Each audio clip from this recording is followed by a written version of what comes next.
Graça e paz, igreja. Amém. Amém? Amém. Você pode aplaudir a Jesus novamente? Se você puder, se coloque de pé mais uma vez. Se você puder também, ore pela minha vida, ore pela sua vida. Eu quero que você clame neste momento para que Deus use a minha vida, para que Deus desperte em você e desate o seu entendimento e também o meu, a nossa sabedoria, a nossa inteligência. Clame a Ele pela presença dEle neste local, para que Ele venha falar conosco, amém? Você está aqui? Amém. Então, na intensidade que você orar, a intensidade que Deus vai falar com você, amém? Eu não disse para você gritar, eu disse para você orar, amém? Soberano Deus, em nome de Jesus, nós queremos colocar mais uma vez as nossas vidas em oração. Nós queremos declarar glórias, louvores, adoração. Queremos declarar também a nossa necessidade, a nossa dependência, a nossa total submissão a Ti. Nós queremos declarar que nós somos completamente necessitados e dependentes da Tua presença. E diante desta necessidade, desta dependência, Papai, nós queremos neste momento lhe agradecer, queremos te louvar, queremos te bendizer. Obrigado, meu Deus, pela vida, pelo dia, pelo seu carinho, o seu amor, a sua graça, a sua misericórdia, a sua tolerância, o seu mover, o seu prover. Obrigado pelo seu perdão de pecados. Obrigado por ser irresistível, incansável e indesanimável na nossa vida, na nossa casa, na nossa família. Muito obrigado pela proteção, pelos livramentos. Obrigado, Papai, pelos teus anjos, pelo teu reino. Nós queremos te agradecer pela vida, pelo dia. Queremos te agradecer pelo teu filho. Muito obrigado, Senhor Jesus, nosso mestre, nosso Senhor, nosso pastor, nosso rabi, nosso libertador, nosso desatador, aquele que vive, aquele que reina, aquele que está sentado à destra do trono. Muito obrigado, Senhor Jesus. Muito obrigado, Espírito Santo de Deus, pela tua presença, pela sua intercessão. Meu Deus, nós queremos te agradecer por tudo aquilo que o Senhor é, por tudo aquilo que o Senhor tem feito, fez, está fazendo, ainda fará. Não fez, não quer fazer, não vai fazer, porque nós estamos aqui para te agradecer pela sua vontade, porque ela é boa, perfeita e agradável. Muito obrigado, Papai.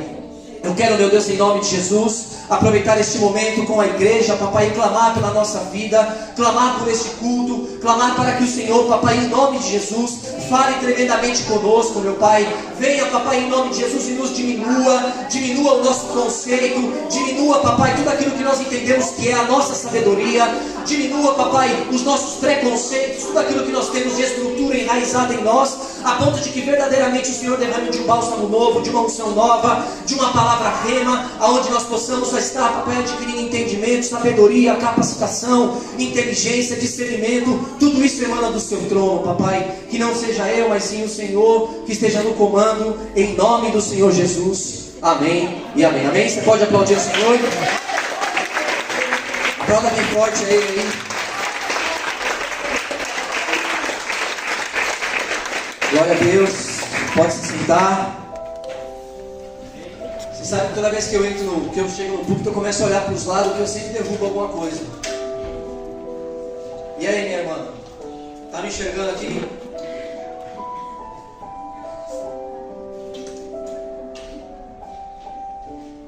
Tem água com gás. Glória a Deus. Bom dia. Bom dia. Assim como a minha mãe, eu também quero agradecer por poder estar aqui, né? Poder estar aqui ministrando a palavra do Senhor. Muito obrigado pelo convite. Quero agradecer a Deus pela oportunidade de poder estar meditando na palavra e também de poder estar pregando aqui nessa manhã. Amém? Deus vai falar poderosamente com você. Você crê? Amém. Para algumas pessoas é mais fácil você dizer assim: você quer? Sim ou não? Sim. Diga: eu quero. Eu quero. Quer mesmo? Que bom. Glória a Deus por isso. A palavra qual Deus separou no meu coração para que eu pudesse estar pregando nesta manhã está em Romanos 12. E eu sei que esse menino é rápido demais aí. E o texto ao qual eu quero compartilhar com vocês, se você puder, abra sua Bíblia, pegue o seu aplicativo no celular. E eu vou lendo aqui para a gente ir adiantando. Romanos 12 diz assim: portanto, irmãos, rogo-lhes pelas misericórdias de Deus, que se ofereçam em sacrifício vivo, santo e agradável a Deus. Este é o culto racional. Diga: culto racional.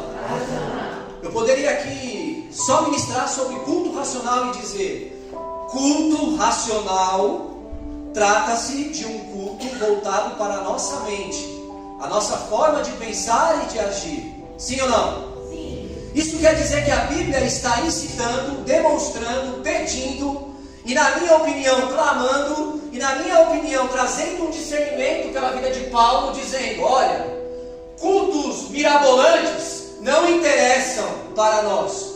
O que importa é o culto, diga, racional. Por quê? Porque o que realmente Deus quer fazer através da palavra, o que realmente Deus tem interesse em fazer através de um culto, é a mudança da sua forma de pensar e de agir.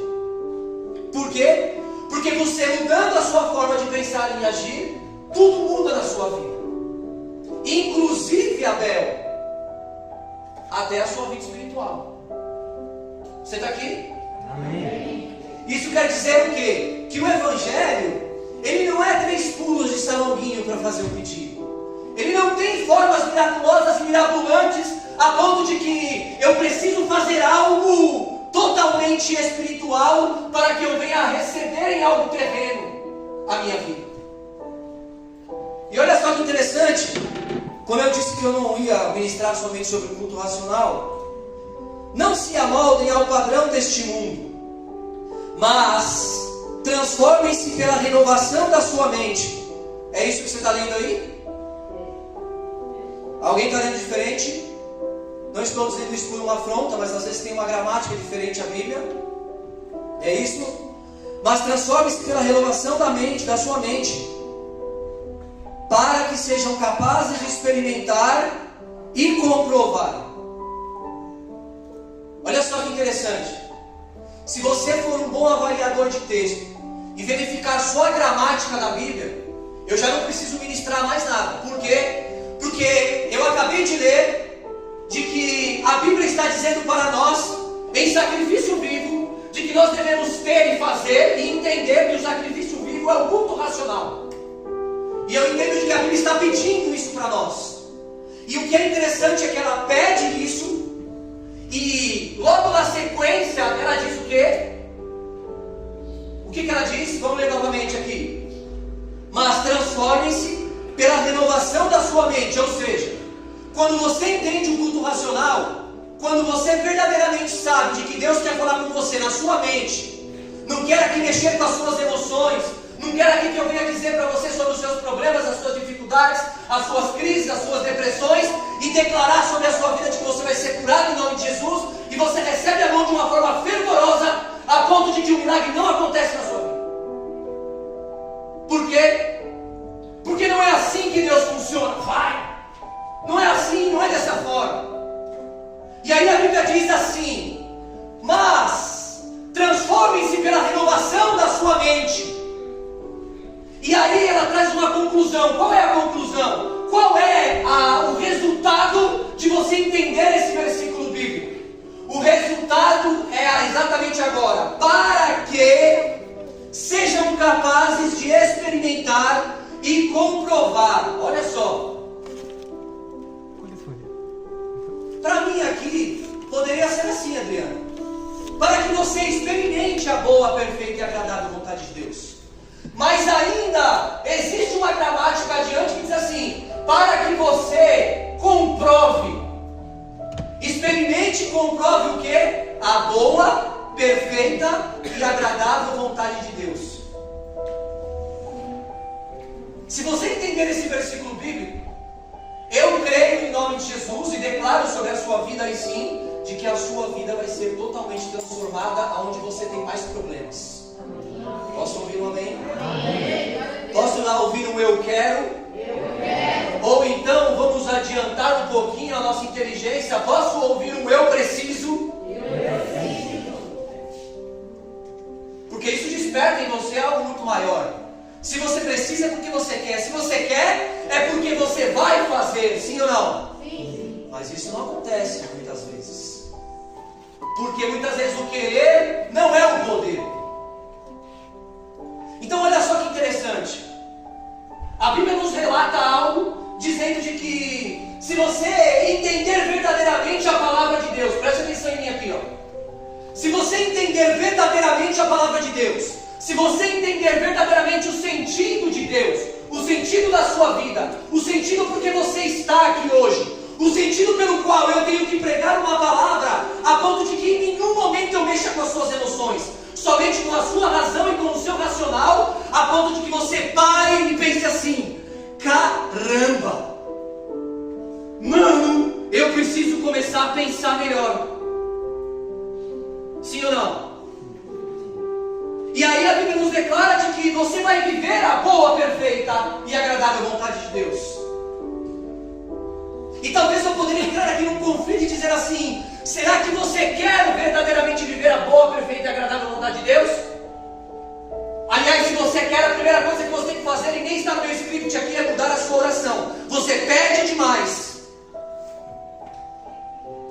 e pede errado, e pedis e não recebeste porque pedis mal. Então assim, pastor, ou então Rodrigo, o que eu devo pedir? Se você quer um conselho, peça a presença de Deus na sua vida. Porque você tendo tudo ou nada, a presença de Deus é tudo. E ainda que você não tenha nada, o sentimento que Deus desperta no seu coração é que com nada você tem muito. Isso é maravilhoso. E aí quando você tem muito, você entende de que para você é nada, porque você já tem o próprio Deus.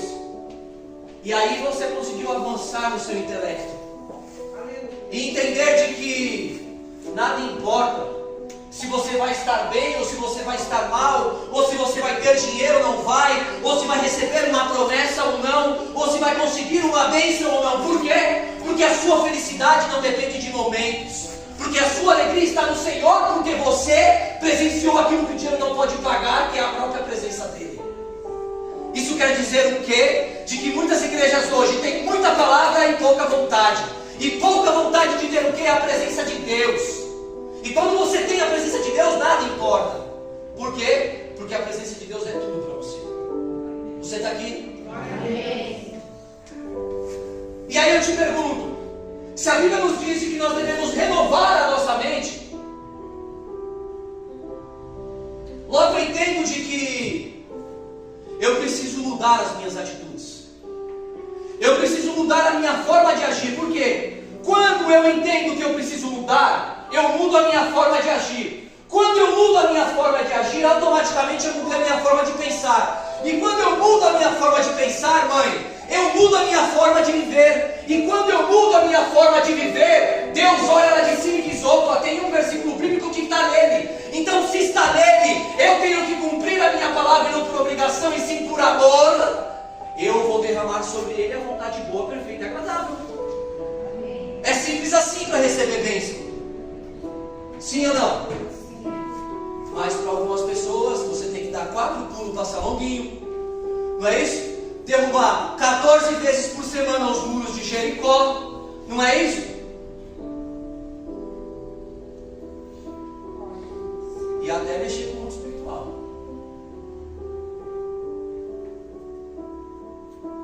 Olha só que interessante. Vamos trazer alguns exemplos bíblicos. Você entendeu aqui? Até aqui você entendeu? Você muda a sua forma de agir porque você mudou a sua forma de pensar. E quando você muda a sua forma de agir e de pensar, você muda a sua vida. E quando você muda a sua vida, Deus olha para você e diz assim: eu preciso abençoar esse cabra. Eu preciso abençoar, eu quero fazer porque eu quero que ele viva a boa, perfeita e agradável vontade minha. Quem fez isso? O próprio escritor de Romanos, Paulo, mudou por completo a sua forma de pensar, a sua forma de agir. Estava indo em direção para matar os cristãos. E de repente Deus, o próprio Jesus, aparece sobre ele, aparece nele, diz com ele, tem um discipulado, uma conversa franca com ele. E aí de repente ele muda a sua vida. De repente ele muda as suas atitudes. De repente ele muda tudo. E aí presencia e traz para nós na escrita diversas experiências maravilhosas e ensinamentos que nós podemos ter para a nossa vida. Poderia dar o exemplo de Zaqueu. Aliás, foi a última ministração que teve aqui no domingo, não foi isso? Zaqueu? Quem lembra? Foi a ministração sobre Zaqueu. Por que eu pergunto quem lembra? Porque às vezes o que você precisa mudar no seu pensamento é: mano, eu não lembro nem o que comi ontem. Eu também não. Mas eu lembro a pregação da semana passada. Mas eu lembro a última vez que eu vim aqui e o que eu preguei. Por quê? Porque palavra não se pode perder. Diga a palavra. Diga assim, a palavra de verdade não se pode perder. E aí a última ministração falou sobre Zaqueu. E de repente Zaqueu em algum momento pensou assim: eu preciso mudar minha vida. Eu vivo incomodado, eu estou um pouco perturbado. Então não está legal para mim. Eu não sei, alguma coisa está estranha. Olha, eu tenho dinheiro, mas eu não tenho felicidade.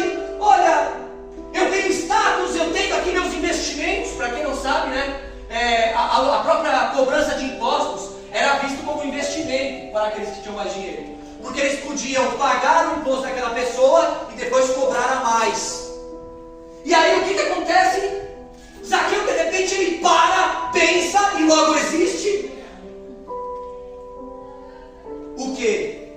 Uma luz ou uma força que vem do interior clamando a ponto de que eu preciso de mudança, eu preciso parar.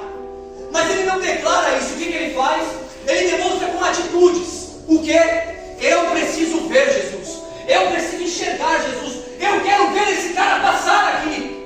E aí a Bíblia nos relata que ele subiu em uma figueira brava, ele subiu em um lugar, subiu em uma árvore. Alguns dizem que a árvore era muito difícil de subir, que podia machucar. Não importa, o importa é que ele subiu em um local a ponto de que Jesus olhasse para ele e dissesse assim: implicas que hoje eu vá na tua casa. A mudança de atitude faz com que Deus olhe para você e transborde na sua vida, na sua casa, na sua família, nos seus problemas, nos seus negócios, aonde quer que você esteja. Diga assim: eu quero. Pelo menos você deveria querer. Eu preciso. Então Zaqueu, ele demonstra uma atitude. Então a primeira pergunta que eu faço aqui, pelo amor que é em Cristo Jesus, preste atenção nisso. O que você tem perdido, ou o que você tem deixado de ganhar, e eu quero ser mais objetivo. Quais são as mudanças que você ainda não teve? Quais são as mudanças que você deveria ter e sabe que deveria ter, mas não consegue, ou não quer, porque você não está entendendo que você precisa renovar a sua mente. Porque você tem que entender o quê? Vou dar um exemplo aqui para mim. Quando eu era um menino mau, as pessoas iam pregar de Jesus para mim e diziam assim: olha, menino, você tem que se converter, senão você vai morrer, Deus vai te levar. Aí eu dizia assim: pois então, senhora, peça para Ele me levar, porque esse Deus que você quer me matar, eu não quero. Quem aqui em sã consciência de forma racional vai dizer que eu estava errado? É um Deus que quer me matar? É um Deus que tem um peso gigantesco? Eu não consigo entender esse Deus. E aonde eu quero dizer a você? Deus está tirando todo o seu peso agora, toda a sua forma de agir e de pensar. Por quê? Porque talvez você tinha muito pré-conceito sobre a pregação da palavra de Deus, sobre vir a uma igreja, ou sobre escutar um louvor, ou sobre ter uma atitude a ponto de que você entenda o quê? De que você não precisa de nada para buscar a Deus. Simplesmente a sua vontade, o seu querer e a sua renovação na sua mente. A igreja serve para ensiná-lo, aperfeiçoá-lo, para você vir trabalhar, para você entregar a gratidão, para você entregar os seus dotes, os seus dons. Mas o que a igreja te acrescenta a ponto de que você não pode ser acrescentado dentro do seu quarto, na sua casa, no seu carro, tomando banho, aonde quer que você esteja, mudando a sua mente e clamando por Deus na sua vida? Você está aqui? Estou bravo? Ainda. Eu citei sobre Paulo, não me aprofundei. Citei sobre Zaqueu, me aprofundei um pouquinho. Mas eu poderia dizer aqui, de que o que Deus quer dizer para você é: está na hora de você mudar a sua forma de pensar, porque isso vai fazer com que você renove a sua mente. Aonde eu quero chegar? Eu vou descer, porque aí eu consigo bater nas pessoas. Eu vou dar trabalho para esse menino hoje, porque Porque cada vez que eu vim pra cá, ele vai mexer o celular pra cá. Cada vez que eu vim pra lá, eu já não gosto de ser filmado mesmo.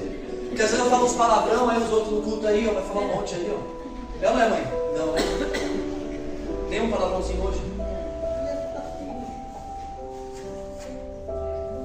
Se Deus quer mudar a sua mente, eu poderia me aprofundar um pouquinho mais numa palavra, mas bem rápido aqui, sobre a vida de Ana. Quem conhece a vida de Ana, levanta a mão. Vou explicar. Como é seu nome, meu príncipe? Claudião, vou explicar para você. Mas quem não conhece aqui? Ah, é só o Cláudio. Tá bom. Então faz o seguinte, Claudião. Vem aqui então, que nós vamos começar a perguntar para o povo, você vai ver a cara do pessoal. Vamos lá então. A Bíblia nos relata de que Eucana, não é Ana, Eucana era um homem, acredite se quiser, Claudião. Eucana, ele tinha duas mulheres. Uma se chamava Rápido. Se você sabe, tem que responder rápido. Não é assim os alunos da sala? Uma se chamava e a outra Penina. Como? Vai saber, né? Eucana tinha duas mulheres, Ana e Penina. Ana poderia ter filhos? Ana não podia ter filhos. E Eucana sim. Não? A Eucana é homem. Vamos lá, parei de brincar. Vamos lá. Ana não podia ter filhos. E a Bíblia nos relata de que ela tinha a madre cerrada. Ela era estéril. Não relata o tempo, eu não estou aqui para dizer sobre isso, mas ela era estéril, não podia ter filhos. Mas Eucana tinha uma outra mulher, Penina. E a Penina, posso fazer a última brincadeira aqui? A Penina, cada enxadada é uma minhoca. Ficava grávida a rolo. E não podia ter filhos, e era milhão lá. Parei da brincadeira agora, Claudião. Ela poderia ter filhos. Só que o que acontece? Ana já vivia triste por não poder ter filhos. Mas a tristeza dela se agravava. E a Bíblia relata que ela tinha uma rival, que era a Penina. E esta Penina era uma rival porque provocava, incitava, esculachava, estramelhava, ou seja, zoava ela. Era o bullying da época. Não é isso? Ana tinha um problema, sim ou não? Não, ela tinha dois.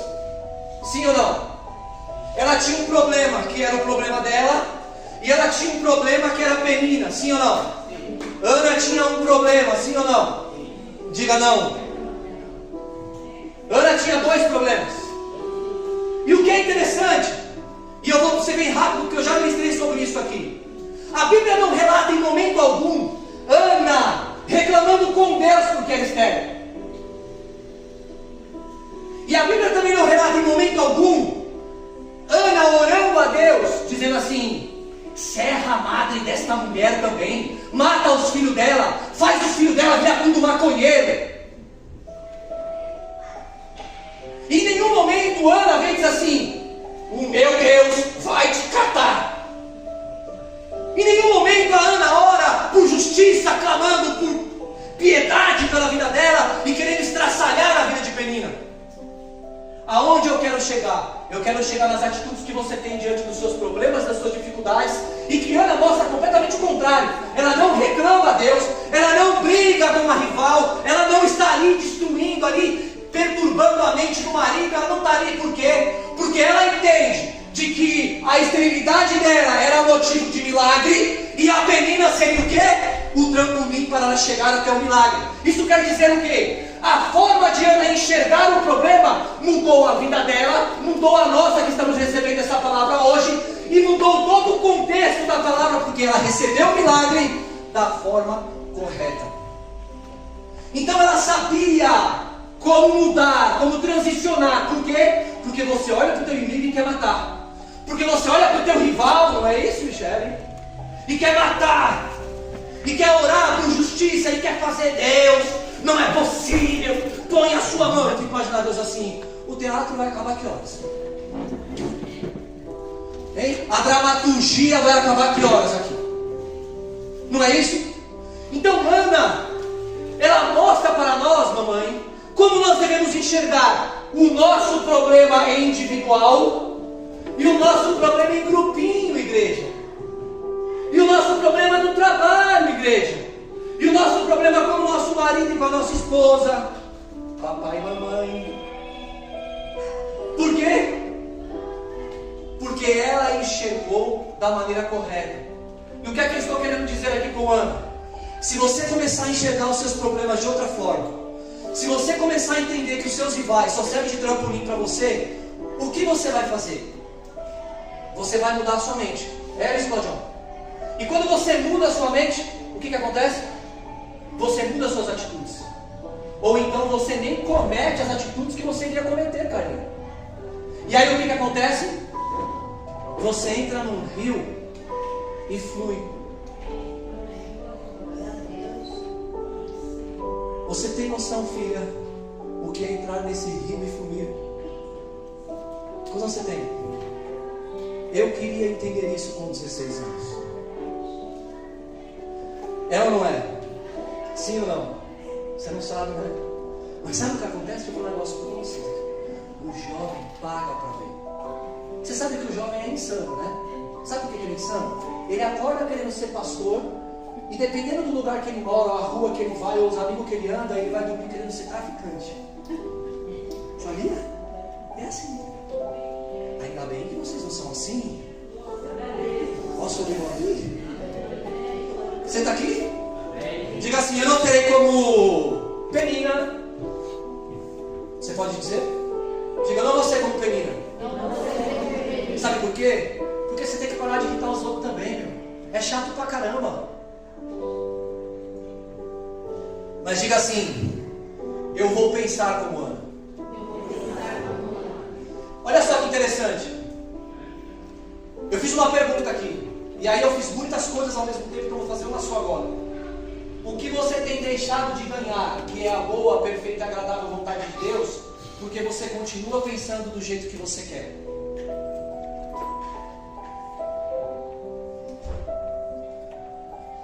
Eu digo isto, mamãe, que é uma síndrome. Sabe que síndrome é essa? A síndrome de Maria, Gabi e Gabriela. Quem sabe cantar? Só isso? Pode cantar, não é pecado não, filha.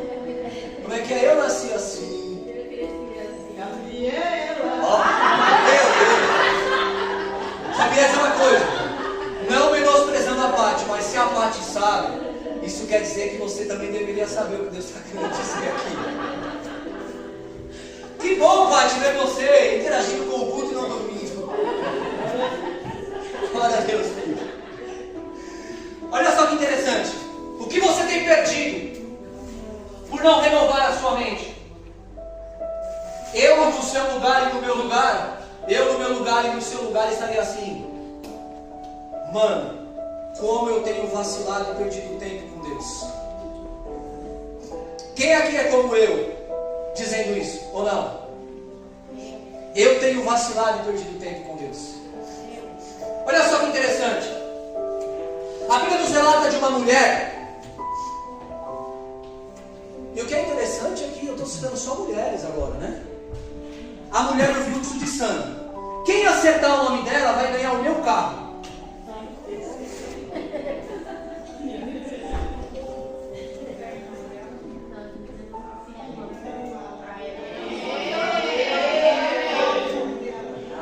Você está vendo?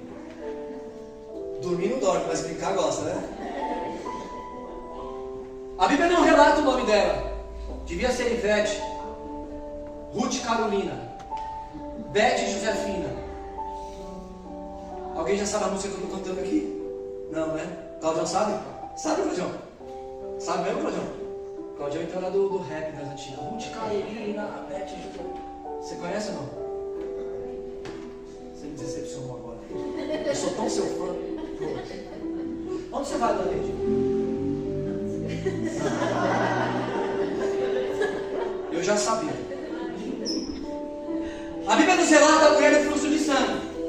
O que é interessante é que nem nome tem, nem nome cita.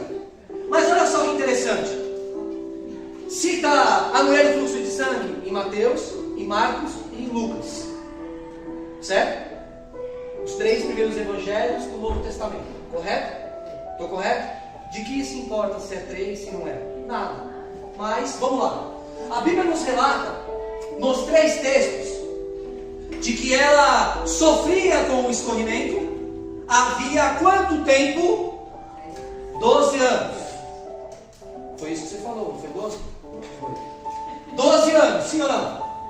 E a Bíblia nos relata, por que eu tenho que dizer o tempo, Felipão? Porque só o Claudião não dá.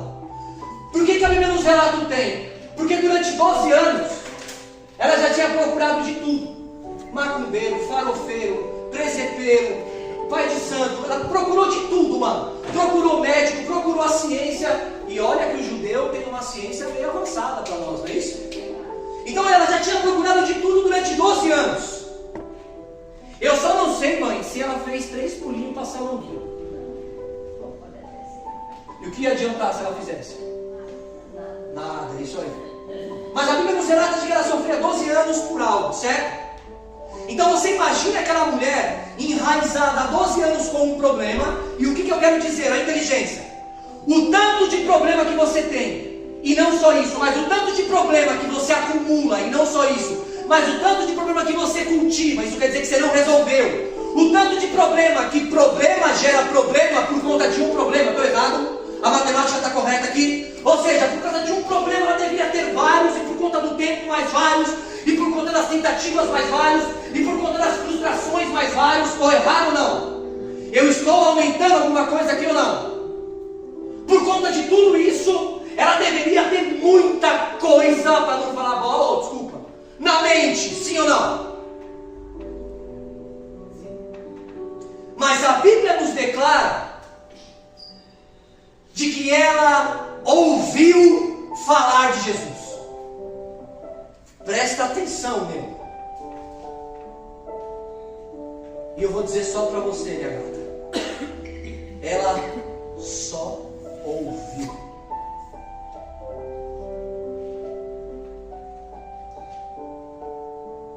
Meu príncipe, quantas vezes ela ouviu?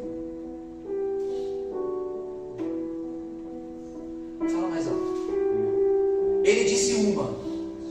Ela ouviu Felipe uma vez. Ela não viu, ela não o conhecia, mas ela ouviu uma vez.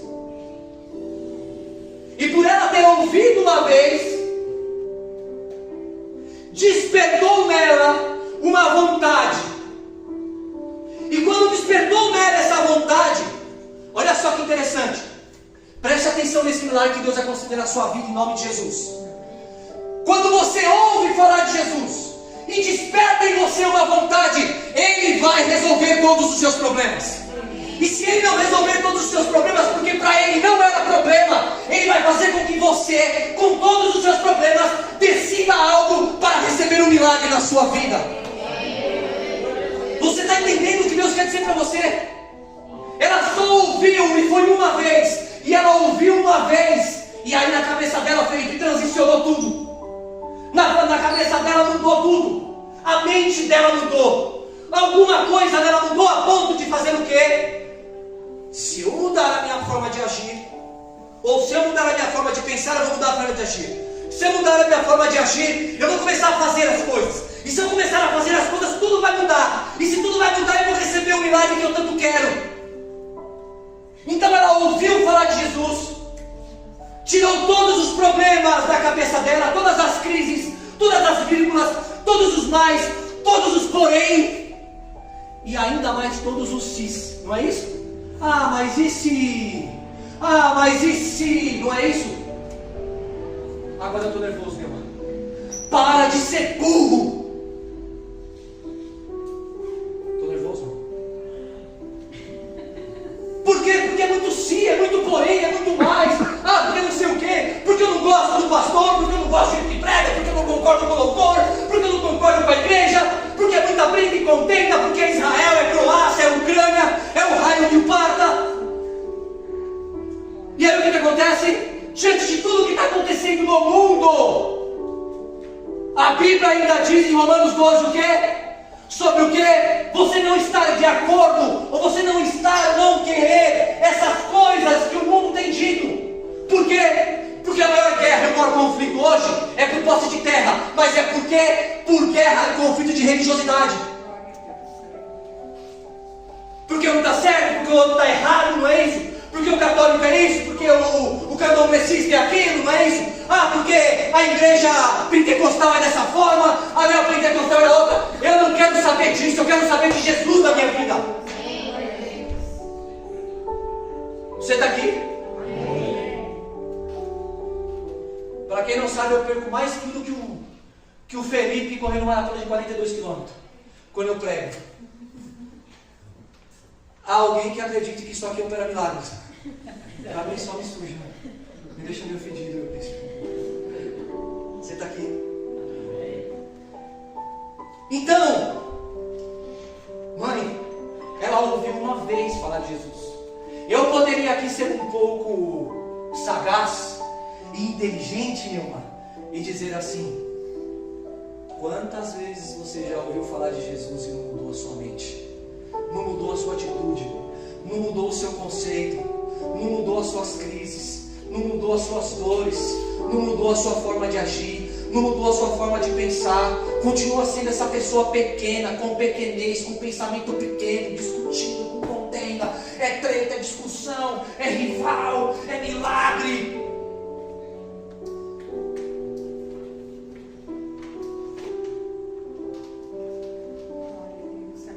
A Bíblia diz que você nem precisa correr atrás do milagre, porque é o milagre que corre atrás de você. Não é isso? Sim ou não? Eu quero declarar na sua vida que se você entender esta palavra, e não porque eu estou pregando, mas sim porque Deus está dizendo, os milagres vão correr atrás de você. E para você não receber, você vai ter que correr muito. Através de uma única atitude, de ouvir falar. Quando ela ouviu falar, ela já entendeu o que Jesus era, quem Ele era e o que Ele podia fazer. E como tem crente de 15, 20, 30 anos que não entende.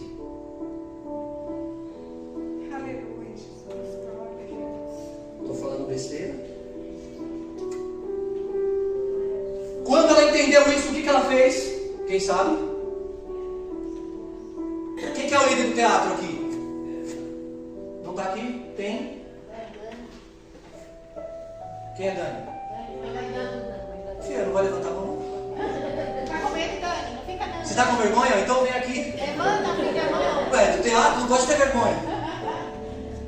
O que aquela mulher fez? Vem aqui contracenar. O que aquela mulher fez? Aquela mulher, ela esqueceu. Na verdade, ela já tinha se despedido dos problemas. Eu quero declarar que você vai se despedir dos seus problemas. Posso ouvir um amém? Mas é sem emoção, você vai crer, amém? Ó, você não vai nem crer, você só vai fazer. Não, diga fechado, porque a minha é espiritual. Diga fechado, tá tudo certo, eu vou fazer. Eu vou fazer. Porque aquela mulher, ela esqueceu de tudo. Ou então ela falou assim, ó, tchau, problema. Porque agora você se lascou. Porque o que ela fez? Para você entender o contexto, ela era uma mulher que não poderia se ressocializar nem se socializar, porque naquela época o judeu era como o cristão de hoje, Claudião. Só põe peso na vida dos outros, é só pecado e contenda, só treta. Então o judeu era assim também, tem crente assim, judeu. Ele põe peso, não, porque você não pode sair, porque você é uma imunda, porque você é uma impura, porque você é uma demônia. Era isso, daí pra frente. É que a Bíblia não relata muito. Quando eu e você chegar no céu, posso ouvir um amém? Quando eu e você chegar no céu, nós vamos se encontrar lá e vamos falar com aquela mulher. Pode ser? Você acredita nisso, Cláudio? Eu acredito, irmão. Nós vamos jogar bola lá no céu. Não? Não? Eu não sei se vai ter computador lá. Aliás, eu acho que não vai precisar. Mas a bola nós podemos jogar. Eu te ensino. Você não tem cara igual de bola, não. É mesmo? Goleiro. Estou zoando. Onde eu estava? Não, na mulher eu estou faz tempo. Ou seja, o que ela fez? Ela era uma imunda, então ela não podia estar em qualquer lugar. Olha só as dificuldades que além das dela, os outros colocavam para ela. Você está entendendo, crente bafo de Bíblia? Está entendendo? Olha, gostou, né? Não, todo mundo sabe se gostou, não. Você sabe o que é crente bafo de Bíblia? É aquele que conhece a palavra e não faz nada. Olha só.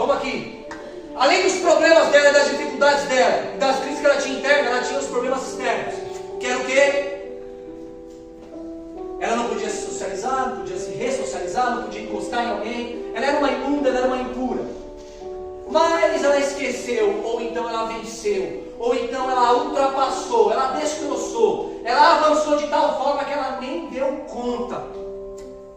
Nem deu conta do que tinha. Sabe por quê? Porque essas coisas não eram dela. E o que não é seu tem prazo determinado para acabar. Mas você fica alimentando como aqueles bichinhos. Como é o nome daqueles bichinhos? Não, tem outro.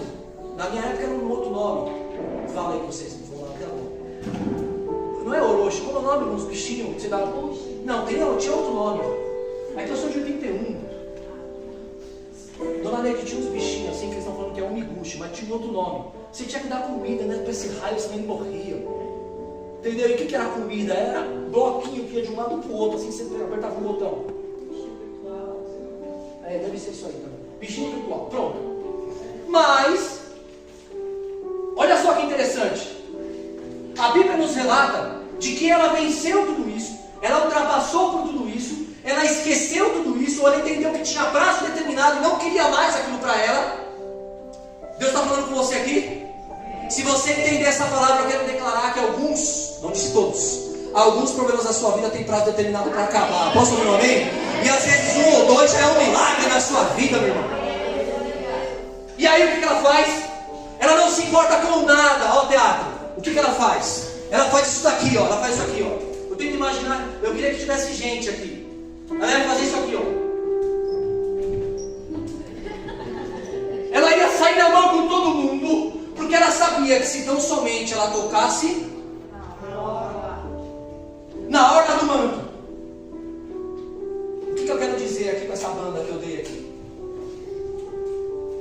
É que ela estava determinada a vencer com todas as barreiras e com todos os obstáculos o que quer que tinha para encostar na hora do manto. Aí você pode estar dizendo assim: o que Deus está querendo dizer para mim, Rodrigo, é que meu milagre vai acontecer. E eu vou ser um pouquinho mais além, meu príncipe, de que o que Deus está querendo dizer para você é que se você agir de forma racional, a sua vida vai mudar a ponto de que as suas atitudes sejam como ela, para vencer o seu pecado. Meu Deus! Isso quer dizer, Michele, que eu não estou pregando aqui para você receber um milagre. Eu estou dizendo que você tem que ser como essa mulher do fluxo de sangue, de todas as formas possíveis e imagináveis, dando banda, saindo na mão com você mesmo, esquecendo os seus pecados, saindo na mão com tudo, para chegar até Jesus. Por quê? Porque ela é diferente de você e de vocês.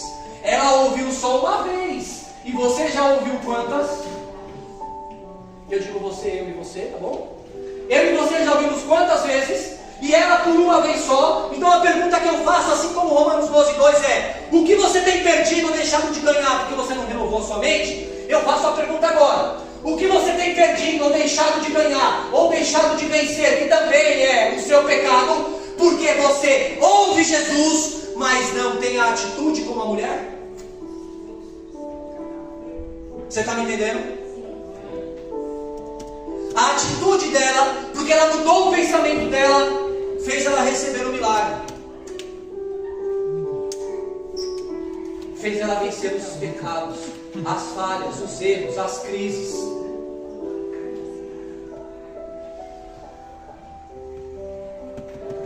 O que você pode mudar na sua mente para você mudar a sua vida? Eu poderia aqui trazer alguns exemplos e vou titulá-los para vocês. Mãe, o que eu tenho que mudar na minha vida, entendendo sobre a vida de Paulo e de Zaqueu?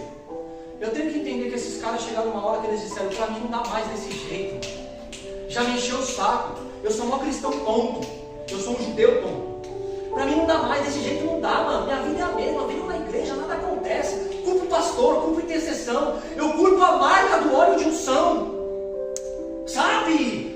Eu preciso de um pastor mais fervoroso. Aqui eu estou fantasioso.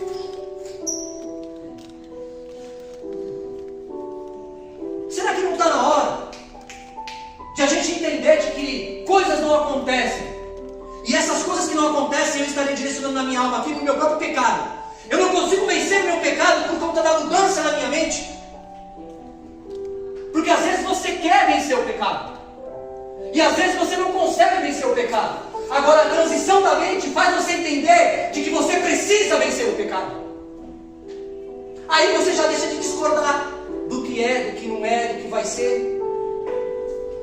Estão me entendendo? Vocês estão me entendendo? Eu vou acabar o culto aqui. Pode ser, Madi? Pode, Madi? Acaba por aqui? Por mim eu já entendi. Mas tem mais coisas a acrescentar. E eu acabo ou não? Falou por mim agora. Eu vou citar uma coisa para vocês. As minhas duas filhas estão aqui, certo? Algumas pessoas teriam vergonha de dizer isso. Mas o titio aqui já usou droguinha. Já foi um Zé Droguinha. Sabe? E aí o titio fumou maconhinha. E aí o que aconteceu com o titio? Nada. Só perdeu tempo na vida. Aí o que aconteceu? O titio foi numa igreja. Chegando lá no culto de libertação, pegaram um balde com óleo de unção, jogaram na cabeça do titio, e aí os demônios saíram tudo. Você acredita? Vocês acreditam ou não? Que bom! Que bom! Você sabe o que o titio fez? O titio pensou assim. Olha só a explicação da horinha. O titio pensou assim: até quando eu vou ficar rosnando aqui? Até quando eu vou ficar aqui? Meus amigos que fumam maconha, tá atrasado. Até quando? Aí, eu acho que Deus fez assim. Aí eu pensei, eu preciso parar. E aí a primeira coisa que Deus fez para mim, Ele derramou inteligência, lucidez. Mas eu posso dizer que essa lucidez nem era espiritual, porque eu não conhecia a Cristo. Aí o que é que eu fiz? Eu preciso ser uma pessoa inteligente, não é isso? Eu não me julgo inteligente para me envolver nos B.O., eu tenho que me julgar inteligente para sair dos B.O. O que é que eu fiz? Mãe, expulsa um demônio que você nem sabe qual é. Eu vou falar o nome agora e você expulsa. É um demônio de acelerar. É o demônio da maconha. Viu? E na hora que você falar o nome dele, em nome de Jesus, ele vai sair com todos os Édres.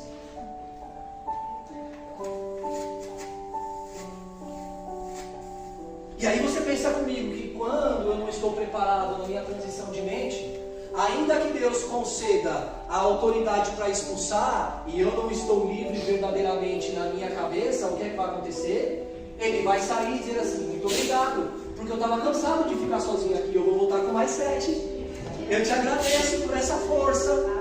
Ó, os intercessores, mas agora eu vou dar uma acalmada na mente. Eu não fui em culto de libertação, eu não engoli óleo de unção, eu não tomei hóstia, eu não pedi para ninguém fazer campanha para mim. O que é que eu fiz? Mudei a minha mente. De que forma? A partir de hoje eu não ponho mais essa merda na boca, porque é uma merda.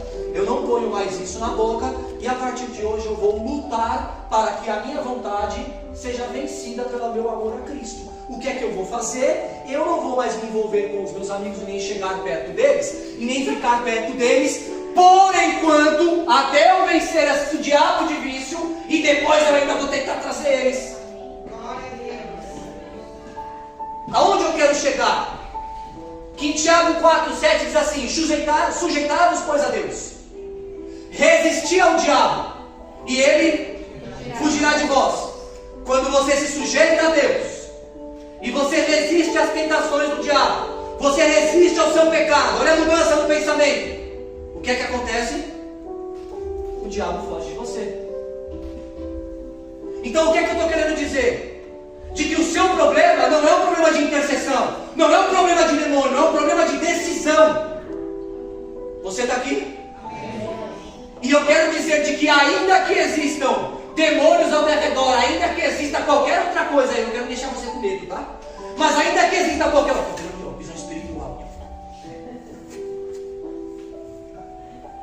ainda que tenha qualquer outra coisa espiritual, o que comanda é a sua decisão com Deus, E essa decisão vai fazer com que Deus faça assim, ó, nos seus inimigos espirituais.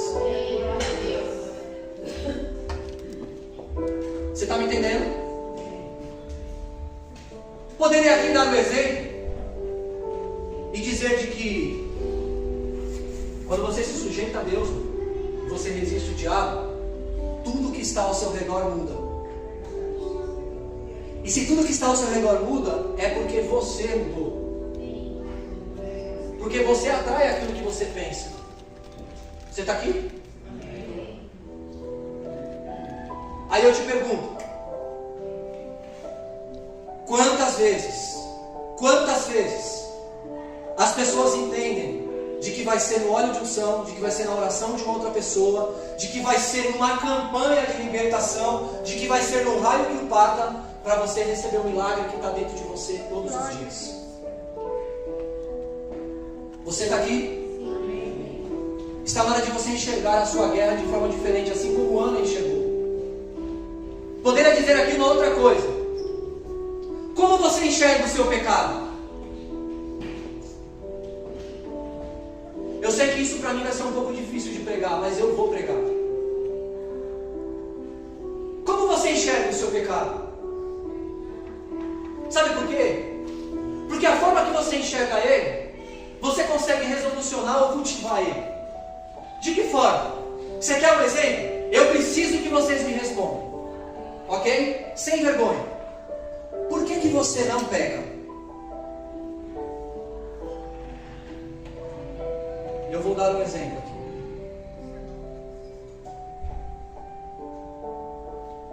Existem pessoas que não pecam. Calma aí, Michel.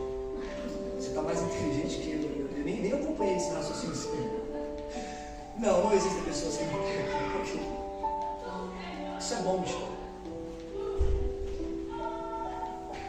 Vamos lá. Você não peca porque a palavra descreve o que é pecado ou não. Sim ou não? Você não peca ou você não quer pecar porque a palavra do Senhor diz que o salário do pecado é a morte. Sim ou não? Você não peca porque a doutrina da igreja diz que você em pecado você não pode exercer ministério. Sim ou não? Não é isso? Isso tudo está certo?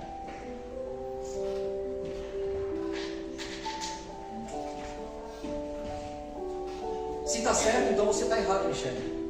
Porque quem não tem pecado, que atira a primeira pedra. Não é isso? Mas aí a gente poderia dizer assim, olha, existe um pecado e o estar em pecado, não é isso? Andar no pecado, se acomodar, gostar, se apaixonar pelo pecado. É gostosinho. Mas eu não quero dizer sobre isso não, eu quero um pouco mais além. O que eu quero dizer? Será que vocês percebem um peso quando eu digo para uma pessoa assim, olha, se você pecar, você vai para o inferno. Se você pecar, a palavra de Deus diz que você vai se afastar de Deus. Se você pecar, você não pode mais exercer ministério. Tem mais alguma coisa? Pecado? Tem mais uma coisa agora. Se você pecar, você vai pecar.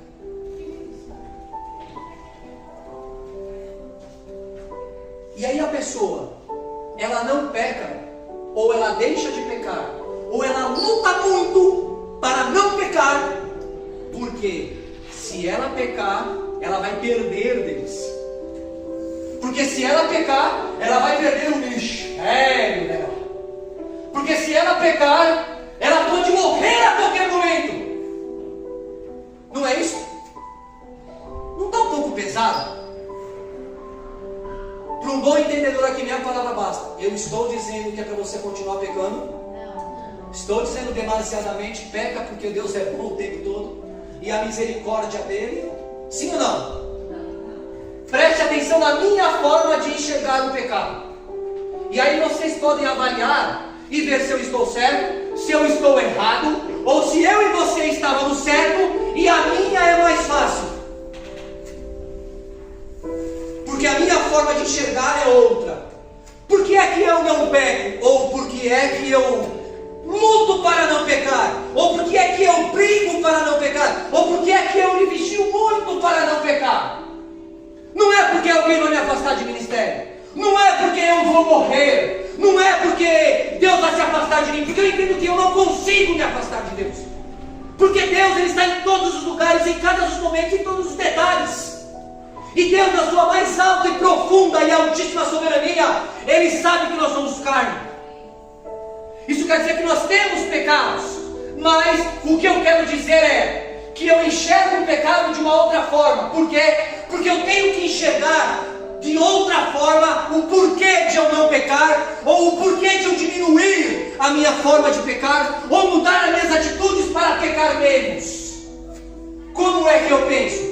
Eu penso assim: eu era um lixo, eu era um nada, eu era um maconheiro, eu não tinha perspectiva de vida, e de repente Deus foi e tocou na minha mente e no meu coração, e aí Ele me fez entender de que existia um projeto gigantesco para a minha vida e para a sua vida, a ponto de que Ele se fez carne, derramou o sangue santo dele na cruz do Calvário, Ele morreu por mim, Ele se entregou por mim, para pagar todos os meus e os seus pecados, por amor.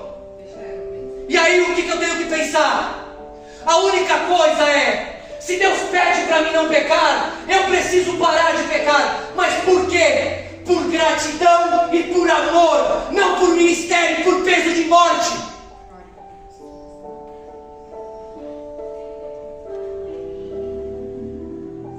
Eu garanto a você, de que quando você entender, de que é por amor e por gratidão, e não por conta de serviço ou medo de morrer, a sua vida vai mudar.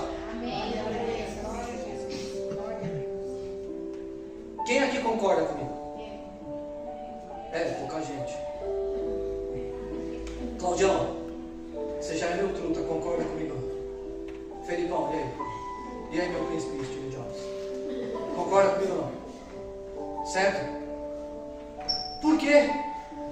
Porque quando você coloca um peso na vida da pessoa, você concorda que esse peso, uma hora, Felipe, vai cansar? Você consegue correr 42K? Consegue, não consegue? Já conseguiu. Consegue ou não consegue? Vou dar um exemplo do Felipe. Que bom que você está aqui hoje. E é São Caetano, viu? Não muda ele, filho. Você corre 42K, não consegue? E se eu colocar mais 2 pezinhos de 2K aqui em cada perna sua, você vai conseguir correr os 42K? Responda que sim. Fala sim.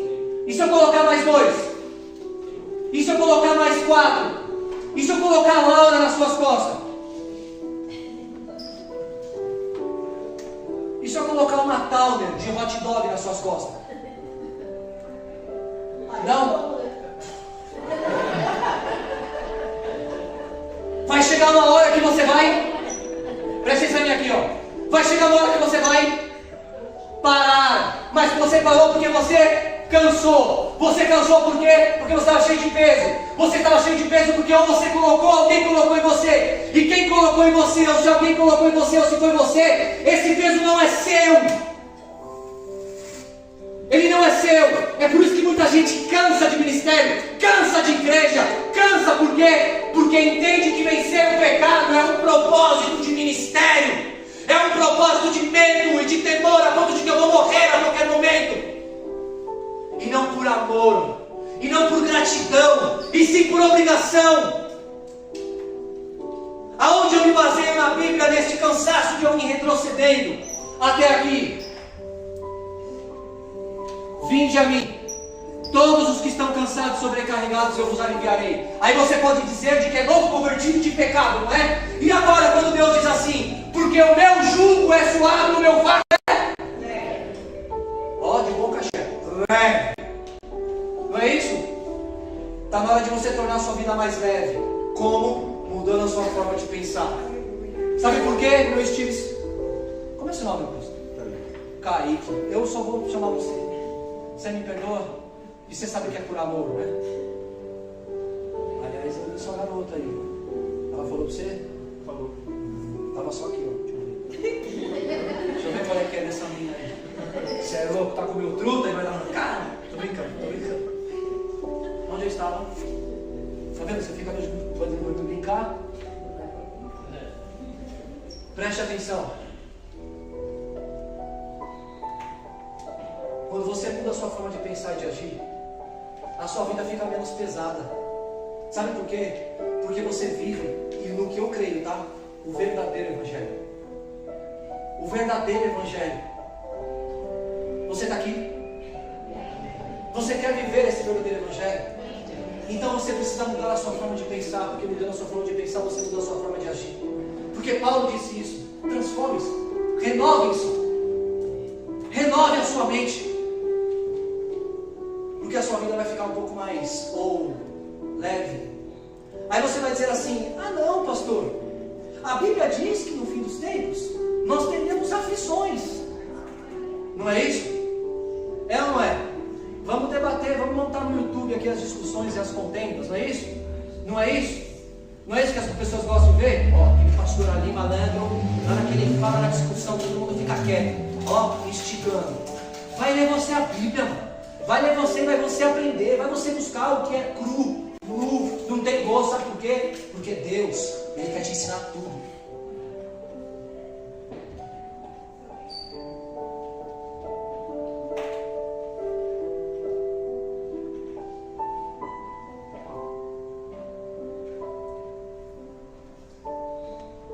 Preciso falar mais alguma coisa? Sim ou não, líder de teatro? Eu não posso mais. Mas o que eu gostaria que eu e você saíssemos daqui pensando? De que essa palavra não pode ser perdida. Essa palavra não pode ser perdida. Eu brinquei aqui, eu lembrei. No mundo teria as aflições, não é isso? E quando a Bíblia diz que você teria a paz em meio à sua guerra, não vale mais? Eu quero declarar sobre a minha vida e sobre a sua vida que você terá guerra, mas você encontrará a paz em meio à sua guerra. Quero declarar sobre a sua vida também, de que diante do seu pecado, a sua mudança de atitude vai fazer você vencer, a ponto de você esquecer o seu pecado. E essa transição vai fazer que você receba a boa, a perfeita e agradável vontade de Deus na sua vida. Você crê nisso? Você pode falar assim, Cristo?